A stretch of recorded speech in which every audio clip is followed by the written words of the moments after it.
பாகம் 3 அத்தியாயம் 40. செங்காளி சொன்ன விஷயங்களும் அவர் வேலை செய்த மனிதர்களும் எனக்கு அதற்கு உதவி செய்வார்கள். பஞ்சவன் மாதேவி, இப்படி விசாரித்ததாலேயே கோபமடைந்து விடாதே. இதற்கு அர்த்தம் உன் தந்தை அவநம்பிக்கையானவர் என்பதல்ல. எவ்வளவு நம்பிக்கையானவர், எவ்வளவு திறமையானவர் என்று நான் தெரிந்து கொள்ள விரும்புகிறேன். பஞ்சவன் மாதேவி, வெறுமே தேவாரம் தேடிக்கொண்டு நான் இங்கு வரவில்லை. பஞ்சவன் மாதேவியினுடைய அழகில் கவரப்பட்டு இங்கு வந்து அமரவில்லை. இந்த இடத்தின் மீது எனக்கு பலத்த சந்தேகம் இருக்கிறது. யாரை நம்புவது, யாரை நம்பக்கூடாது என்று அலசல் எனக்குள்ளே இருக்கிறது. செங்காளியை நம்பலாம் என்று என் உள்மனம் சொல்லிற்று. அவர் மகள் இங்கே தலைக்கோலியாகவும் இன்றைய ஆட்சியாளருக்கு எதிராகவும் இருக்கிறாள் என்ற செய்தியும் கிடைத்தது. அதனால்தான் இங்கு உன் வீட்டில் வந்து அமர்ந்திருக்கிறேன். என்னுடைய தேடல் மிக பெரிது பஞ்சவன் மாதேவி. அது வெறும் பெண்களை தேடுவதல்ல.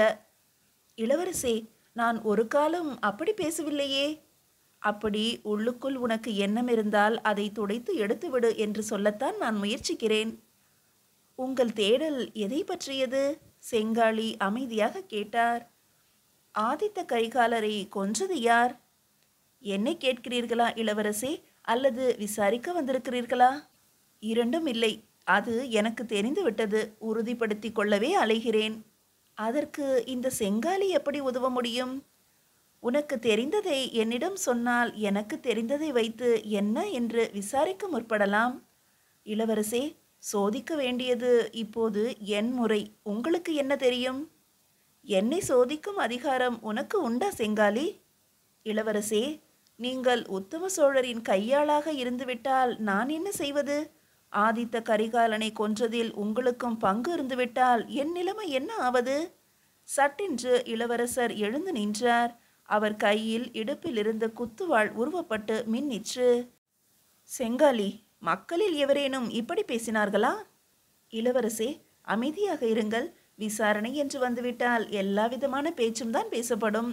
அதுவும் தவிர இளவரசர் சீறினார். அப்படி ஒரு செய்தி இங்கே பரப்பப்பட்டது இளவரசே. யாரால்? சிதம்பரத்து முன்குடுமி அந்தணர்களால். இது உமக்கு எப்படி தெரியும்? இங்கே கூட்டம் போட்டு இப்படி செய்ய வேண்டும் என்று தீர்மானமே செய்தார்கள். நீரும் அந்த தீர்மானத்தில் இருந்தீரோ? நான் சிதம்பரத்தின் கோயில் காவல். இங்கே என்ன நடக்கிறது என்று தெரிந்து கொள்வதற்காகத்தான் வல்லவரையர் இங்கு அனுப்பினார். நான் அறியாது இங்கு எதுவும் நடக்காது இளவரசே. நீர் அறிவதை அவர்கள் அறிவார்களா? இல்லை, நான் ஒரு தூங்கு மூஞ்சி, உடம்பு நடுங்குகின்ற காவலாளி, உதவாக்கரை. புரியவில்லையே. என்னை அவ்விதம்தான் இங்குள்ள சிதம்பரத்து தீட்சிதர்கள் அழைப்பார்கள். நான் வேண்டுமென்றே கூடுதலாக ஆடுவேன். தாம்பாளம் தவற விடுவேன். கைகோலை நழுவ விடுவேன். கூப்பிட்டால் காது கேளாதது போல இருப்பேன். பார்வை மங்கலாக இருக்கிறது என்று கைகளை குவித்து, யாரது, சாம்பசிவ தீட்சிதரா என்று விசாரிப்பேன். ஆக ஒற்றர் இல்லை இளவரசே. இது கோயில் காவல். வல்லவரையர் வந்தியத்தேவர் ஆள் அனுப்பும்போது அவருக்கு தகவல்கள் அனுப்புவேன். மற்றபடி வெறுமே இவர்கள் ஆட்டத்தை பார்த்து உள்ளுக்குள் புழுங்கி கொண்டிருப்பேன். வேறு என்ன விதமான ஆட்டங்கள் இங்கு நடைபெற்றன செங்காலி? பெண்களின் பாடுதான் மிக மோசமாக இருந்தது. தளிச்சேரி பெண்டுகளும் தேவரடியார்களும் மட்டுமல்ல, அந்தன பெண்டுகள் கூட இவர்களின் முரட்டுத்தனத்துக்கு முன்பு பயந்து அடிபணிந்து அலறினார்கள். பெண்களை அடிமை போல நடத்துவதில் இவர்கள் ஆனந்தம் கொண்டார்கள். ஆனால் ஒரு விஷயம் பாராட்டப்பட வேண்டும். என்ன? கடும் உழைப்பாளிகள். சிதம்பரத்தின் ஒரு பகுதியில் இறுக்கமாக மூங்கில் வேலி அமைத்து உள்ளுக்குள் காலையும் மாலையும் இடையராது களரி பயிற்சி செய்து கொண்டிருந்தார்கள். சேர தேசத்து யானைகள் 100 கணக்கில் வந்து சிதம்பரம் சுற்றியுள்ள கிராமங்களில் தங்க வைத்து அந்த யானைகளை வேகமாக செலுத்துகின்ற பயிற்சியை தினமும் செய்தார்கள். அந்த வாயில்லா மிருகத்தை அதிகமாக வதைத்தார்கள். வேறென்ன? மந்திர தந்திரங்கள் அதிகம் இருந்தன. இடையராது ஹோமம் நடந்தது. எதற்காக?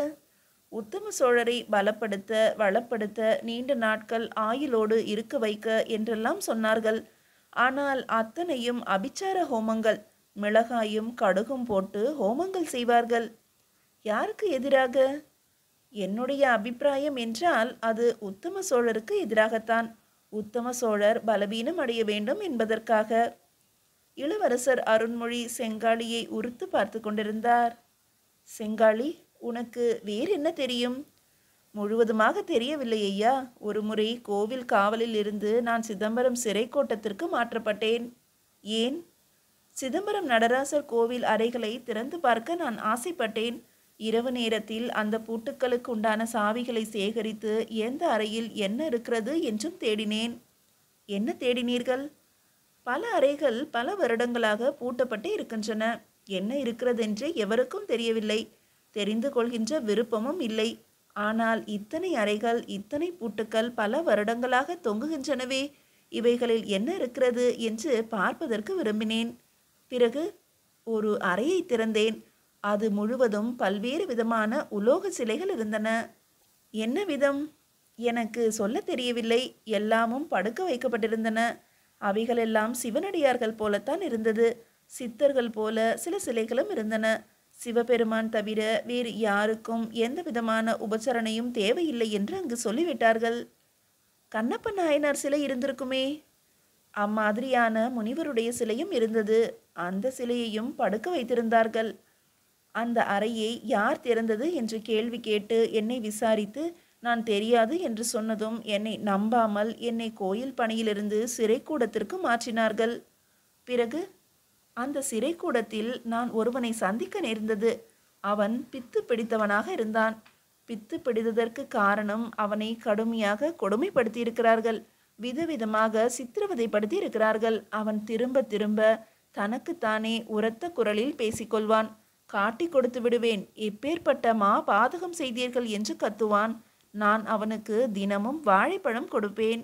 எதற்கு?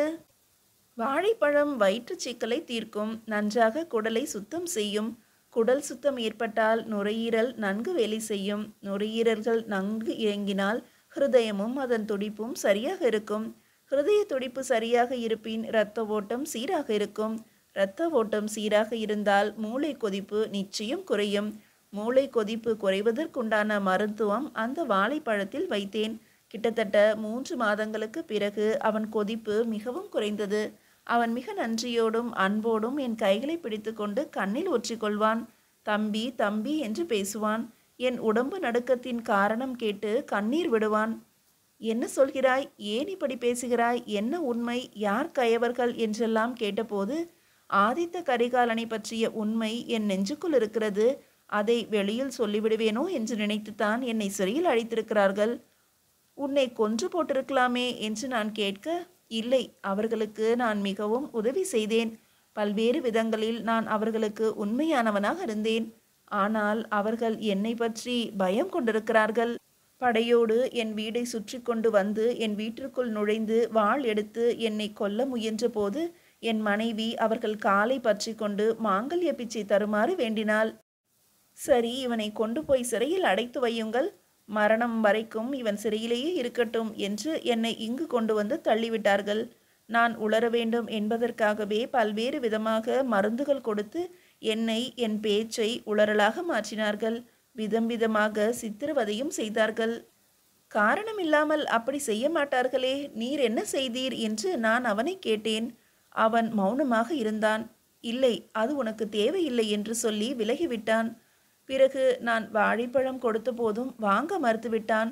ஏன் மறுத்துவிட்டாய் என்று கேட்டேன். நீ ரவிதாசனுடைய ஆள், எனக்கு தெரிந்துவிட்டது. எனக்கு வாழைப்பழம் கொடுத்து அதில் மருந்து வைத்து உண்மையை பேச வைக்கிறாய். என்னை கொல்ல முயற்சிக்கிறாய், எனக்கு தெரிந்துவிட்டது. ரவிதாசன் சொல்லித்தானே இங்கு வந்திருக்கிறாய். என்னை பார்க்காதே போ என்று சொல்லிவிட்டான். அதற்கு பிறகு நானும் அவனை வற்புறுத்தவில்லை. பிறகு சிறை காவலிலிருந்து என்னை மாற்றி குதிரை காவல் என்று சொன்னார்கள். அதென்ன குதிரை காவல்? இளவரசர் கேட்டார்.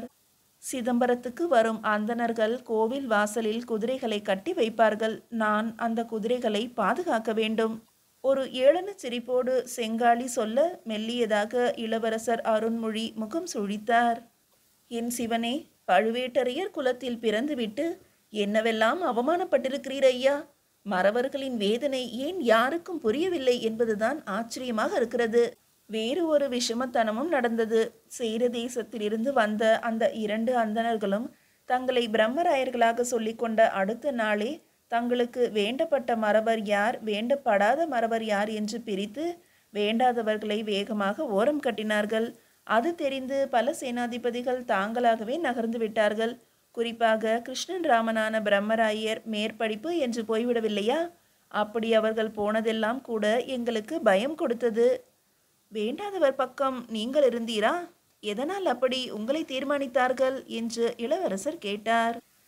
இளவரசர் அருண்மொழி என்று உரக்க பேசி உங்கள் பெயரை சொல்லி சுந்தர சோழரை சிலாகித்து இருந்தோம் என்றால் எங்களை வேறு என்ன செய்வார்கள்? இளவரசர் அருண்மொழியை பற்றி உங்களுக்கு என்ன தெரியும் என்று கேட்கிறீர்களா? அல்லது என்னை போன்றவர்களுக்கு என்ன தெரியும் என்று கேட்கிறீர்களா? செங்காலி கண் சிமிட்டியபடி கேட்டான். உனக்குதான் உனக்குதான் செங்காலி, என்ன தெரியும் என்று சொல்.